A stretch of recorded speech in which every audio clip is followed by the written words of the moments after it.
लहानपणी पाऊस पडून गेल्यावर आमच्या घराच्याच जवळ असणाऱ्या माळ रानावरती आम्ही ही रानभाजी गोळा करायला जायचो आणि एखादा खजाना लुटून आणल्यासारखा आम्ही ही भाजी घेऊन यायचो.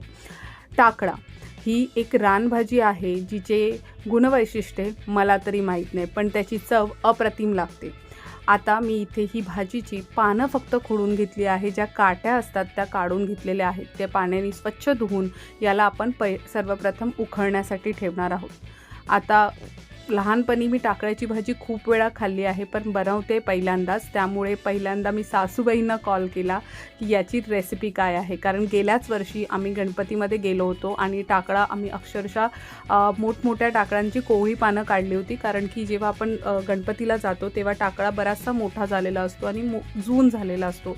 तर मी आणि माझ्या सासऱ्यांनी मिळून आम्ही ती भाजी गोळा केली होती आणि खूप सुंदर भाजी बनवली होती.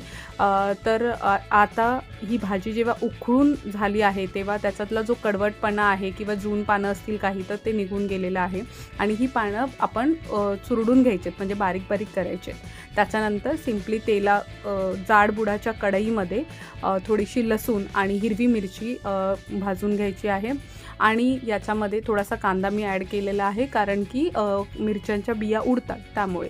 आता जेव्हा हा मिरच्या आणि लसूण चांगली भाजून झाली त्याच्यामध्ये आपल्याला कांदा ॲड करायचा आहे आणि मी इथे 2 मोठे कांदे घेतले होते, कारण की भाजी किती जास्त असली तरी आवळून ती मग छोटीच होते. त्याच्यामुळे मी याच्यामध्ये 2 मोठे कांदे टाकले होते. त्यानंतर चवीनुसार मीठ टाकायचं आहे आणि कांदा मंद आचेवरती छानसा भाजून घ्यायचा आहे. आणि एवढं झाल्यानंतर माझ्या लक्षात आलं की याच्यामध्ये जास्त तेल घालायला सांगितलं होतं आईने, तर मग मी तेल त्याच्यामध्ये ॲड केलं आहे जास्त, कारण की भाजी मग छानपैकी परतली जाते.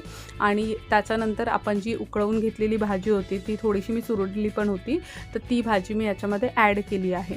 आता ती ॲड करून झाल्यावरती जवळजवळ 10 मिनटं मी त्याला परतवलं आहे छानपैकी आणि मग मस्तपैकी खवलेलं खोबऱ्याने याला सजवलं आहे. आता खोबरं घातल्यानंतर खूप जास्त शिजवायचं नाही, त्याला ढवळून लगेचच गॅस बंद करून घ्यायचा आहे आणि नंतर आपल्याला ही गरम गरम भाजी टिफिनमध्ये भरायची, कारण की ही भाजी मी टिफिनला घेऊन गेली होती आणि खरंच सुंदर आणि अप्रतिम झाली होती. थँक्यू सो मच ज्यांनी आम्हाला ही भाजी आणून दिली आहे. And thanks for watching.